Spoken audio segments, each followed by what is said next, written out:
tere, astu edasi. Mul on hea meel, et sa oled siia jõudnud.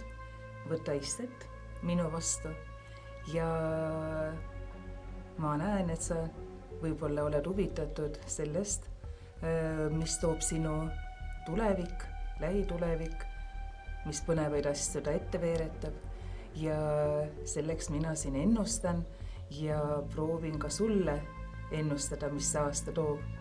Siin on 6 tassi ja nende tasside all on peidus erinevad asjad.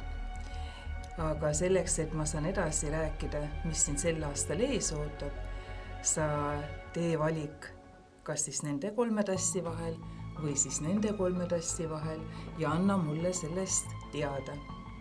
Kas siis see kolmik oli sulle meelepärasem ja südamelähedasem või tundusid need 3 sulle meelepärasemad?